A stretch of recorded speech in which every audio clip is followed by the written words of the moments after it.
भारत पाकिस्तान तनाव के बाद बीती शाम दोनों देश सीजफायर पर राजी हो गए, लेकिन बिहार की राजधानी पटना में कांग्रेस के कुछ लोग सरकार के इस फैसले से खुश नजर नहीं आए। और सीजफायर के विरोध में राजधानी पटना में कांग्रेस की तरफ से पूर्व प्रधानमंत्री इंदिरा गांधी के पोस्टर लगाए गए हैं, जिनमें कांग्रेस ने बिना नाम लिए पीएम पर निशाना साधा है। कथित तौर पर कांग्रेस के लगाए इस पोस्टर में एक तरफ पूर्व प्रधानमंत्री इंदिरा गांधी की बड़ी सी तस्वीर है और दूसरी तरफ राहुल गांधी की फोटो लगी है और पोस्टर के बीच में लिखा गया है, माँ तुझे सलाम, हर कोई इंदिरा गांधी नहीं हो सकता। सोशल मीडिया पर पूर्व पीएम इंदिरा गांधी ट्रेंड कर रही हैं और इस बात को कहा जा रहा है कि हर कोई इंदिरा गांधी नहीं हो सकता है। 1971 और 2025 की तुलना किया जा रहा है। कांग्रेस के नेता खुलकर ट्वीट भी कर रहे हैं।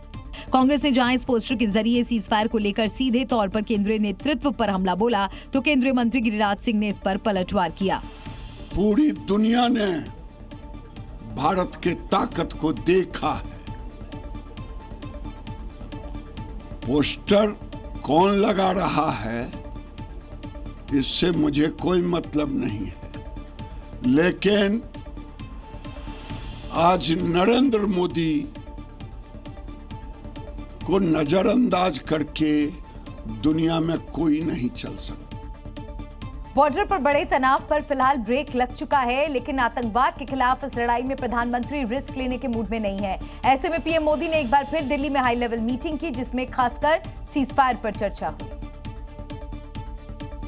इस मीटिंग में रक्षा मंत्री राजनाथ सिंह और विदेश मंत्री एस जयशंकर के अलावा एनएसए, सीडीएस और तीनों सेना अध्यक्ष शामिल हुए, जिन्होंने पीएम मोदी को बॉर्डर पर ताजा हालात की जानकारी दी। दरअसल सीजफायर के बाद स्थिति फिलहाल शांत हो गई है, लेकिन कई सीमावर्ती इलाकों के लोग कई दिनों तक जारी रही गोलीबारी और ड्रोन अटैक की घटनाओं से खौफ में हैं। ऐसे में सरकार की कोशिश है कि बॉर्डर वाले इलाकों में सुरक्षा के पुख्ता इंतजाम हो, जिसका इस मीटिंग में जिक्र हुआ। इसके अलावा बैठक में हालिया घटनाओं पर चर्चा हुई। सैन्य और कूटनीतिक दोनों मोर्चों पर चर्चा की गई। पाकिस्तान की ओर से जारी बयानों का जिक्र हुआ। इसके अलावा सीजफायर के बाद आगे की रणनीति भी तैयार हो चुकी है। आतंक के खिलाफ युद्ध स्तर पर लड़ाई इसी तरह जारी रहेगी। सरकार फिलहाल बातचीत के रास्ते को खुला रखना चाहती है, लेकिन किसी भी सुरक्षा चुनौती से निपटने के लिए तैयार रहने का संदेश भी साफ कर चुकी है, क्योंकि सवाल है क्या वाकई तनाव में नरमी आएगी या फिर ये एक अस्थायी विराम है। भारत और पाकिस्तान के बीच सीजफायर हो चुका है, लेकिन इस सीजफायर से पहले भारतीय सेना ने पाकिस्तान को इतना करारा जवाब दिया कि वो खौफ के मारे दुनिया से भारतीय सेना को हमला करने से रोकने की गुहार लगाने लगा, क्योंकि पाकिस्तानी हुक्मरानों को पता था कि भारतीय सेना के सामने पाकिस्तानी आर्मी ज्यादा दिनों तक टिक नहीं पाएगी। इसीलिए उसने सीजफायर के लिए चीन, अमेरिका और खाड़ी देशों से भी मदद मांगी। पाकिस्तान के डिप्टी पीएम इशार डार ने पाकिस्तानी मीडिया में खुद बताया कि भारत के खौफ में सीजफायर के लिए पाकिस्तान किन किन देशों के सामने गिड़गिड़ाया। पाकिस्तान के गिड़गिड़ाने के बाद भारत ने अपनी शर्तों पर युद्ध विराम को मंजूरी दी है और अब दोनों देशों के बीच 12 मई को डीजीएमओ लेवल की बातचीत होगी, जिसमें पाकिस्तान एक बार फिर सिंधु जल समझौते को लेकर भारत के सामने हाथ फैलाए नजर आ सकता है।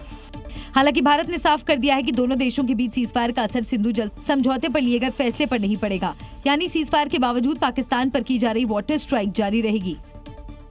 जंग चाहे सियासत में हो या फिर मैदान में, अगर नेता हार कर भी बेशर्मी से मुस्कुराएं, नाकामी पर अपनी पीठ थपथपाएं, तो समझ लीजिए पर्दे के पीछे कोई और स्क्रिप्ट लिख रहा है। पाकिस्तान में भी कुछ ऐसा ही चल रहा है। भारत से जंग में पाकिस्तान हर मोर्चे पर पिट गया, लेकिन वहां के प्रधानमंत्री किसी स्पोक्स पर्सन की तरह जनरल मुनीर की लीडरशिप को शाबाशी दे रहे थे। इसके पीछे की वजह क्या है, इसे समझना बेहद जरूरी है, क्योंकि आतंकवाद के खिलाफ लड़ाई में भारत के सबसे बड़े विलन पाकिस्तान का आर्मी चीफ आसिम मुनीर है।